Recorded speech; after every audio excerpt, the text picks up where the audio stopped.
Hey guys and gals, we're here with the Shareware Shuffle, the show where we look at some old early DOS and Windows games. We break them down, we play them, we see if they still hold up today, we talk a little bit about them, and we generally just kind of hang out, have a good time. Grab yourself a coffee, something, and just sit back, relax, and let's have some fun. Today we're looking at Epic Pinball Cyborgirl. Well, I guess technically it isn't fully Epic Pinball, but for those that don't know, Epic Pinball was released by Epic Mega Games, now Epic Games of Fortnite fame. So they were big with these huge pinball packs, and they were fantastic back in the day. But on top of those packs, they would release individual tables as standalone releases for cheaper and for shareware sometimes. I actually own a couple of the individual tables still boxed in my game room. So everyone knew about these. These were huge things at the time. Getting pinball games was kind of a logical step in terms of PC gaming. So this one in particular, the pack itself came out in 1993, so in the early 90s. Now Cyborgirl, this standalone release, came in the third pack, the final pack, came alongside Pangea, Space Journey, and Toy Factory, and also got a shareware release. Now, what's interesting to note about these is that you'll notice console pinball games and even later pinball games on PC, they were all incredibly elaborate, right? Really fantastical stuff, essentially, that you can't put on a real table. Now, with most of these Epic tables, especially with this one, Cyborgirl, it keeps with the realism factor. So this is something that you could, in theory, play or see out there. And in fact, because I had a lot of time on this one, is a game I would absolutely love to see get made into an actual table if it has it by someone. So these are all themed tables. This one is themed around kind of a cyberpunk-esque future.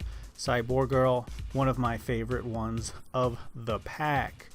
Let's see, which one did I have? I think I had Enigma. I have Enigma, and then I think I have Crash and Burn, maybe. I have two of them boxed in the other room. But this one has become my favorite just because, well, you know, you're growing up in the 90s and there's an attractive lady there right on the board, so you can't really go wrong. But you'll notice there are some things that kind of make this a little unique and a little more difficult in terms of playing a standard game of pinball. Now, because we're dealing with CRT monitors, square monitors, 4x3 kind of back in the day, you really didn't have the ability like you do now to simply turn your monitor vertically or tate mode or whatever you call it to get that authentic pinball action. We have it real easy today. I have a number of Zen pinball titles, and to be able to have two monitors on my screen for work, one in vertical format, I can simply load up a game over there, get some pinball in, and it's a wonderful, wonderful time. Even things like the Nintendo Switch. You can flip that thing vertical for a couple of pinball games there and have a really good time. This, you can't. It's still 4x3, which means that just like console counterparts that did these sorts of games, it's gonna scroll. And it's gonna scroll up and down, which means you don't really know what your flippers are doing, and it's hard sometimes to track that little steel ball, especially on a table like this that has a lot of grays on it, a lot of metallic backgrounds. Real easy to get lost. Now, you'll also notice that the controls on this one on modern computers is a little bit strange. You're going to use your shift keys as your flippers, but sometimes those flippers will get locked into the up position. You can kind of see it right there. Kind of got stuck in that up position. And when the screen isn't displayed completely, that becomes a problem because you don't know if you're kind of stuck until it comes down there, and it's going to cost you some games. Now, this isn't how it was back in the day, and then while playing this, of course, you got that dreaded sticky keys thing that popped up every once in a while that made things a nightmare to play. But it is still playable, and if you can find a little bit of a workaround, it is still a fun experience. Now, I wouldn't suggest going out and getting any of the separate packs, but if you can get that whole compilation, then you really got something going for you. It's a lot of fun. So again, these were everywhere. And even if you go out today to thrift stores, you'll eventually run into a boxed copy of Epic Pinball, or at least one of the releases. Even within the last year, even during COVID, right before COVID broke out, the last time I went out thrifting, in my area here, you don't really find computer games, you don't find big box games, you don't find a lot of video game stuff, at least in this area. But there was 2 copies of Enigma, one of the games, and there was another copy of one other one from Epic Mega Games. So they do exist out there.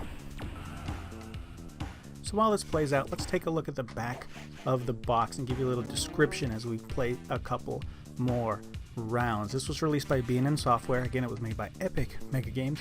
Huge picture on the back of the full table, which is absolutely beautiful. And the text underneath says, "She's beautiful, she's tough, and she's ready to take you for a ride." Now, the features of this one is outstanding graphics and stereo sound. The graphics are pretty good. I don't know about outstanding stereo sound, but it has some bumpin' music, challenging fun for the whole family. Okay, that's fair enough. No graphic violence. Ooh, no graphic violence is a big seller back then. Got a little boobage, but no graphic violence. 2 full smooth scrolling screens and easy installation. I would agree with pretty much everything on there. That's fine. Maybe not the most outstanding graphics, but pretty good looking for 1993. Now, the description for the game itself states, "She is part woman and part robot. She has plenty of tricks up her sleeve. If you play the game well, she will change color for you." Oh, all right. That's weird. You won't find that kind of action in your local pinball arcade.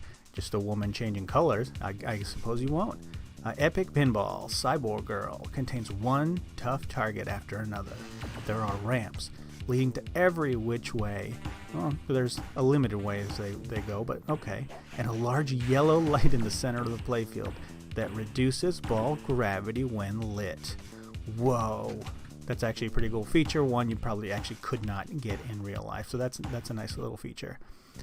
That is just the beginning. Turn up the sound and you will find an awesome range of sound effects, as well as a darn good tune to keep you clipping along. Unlike most PC pinball games, which cover half the screen, Epic Pinball covers 2 full screens. It scrolls so fast that you never lose sight of the ball. Even better, Epic Pinball actually allows you to shake the machine or tilt using the spacebar, not your whole PC. Oh, watch out. If you get too rough, it will tilt. If you shake it too much, you're going to tilt out. Want to get the full arcade effect? Turn up the stereo sound to full blast. Set the game for multi-ball and really go crazy. Designed for longevity with ramps, sinkholes, kickbacks, bumpers, and drop targets, Epic Pinball is hours of arcade fun for the whole family.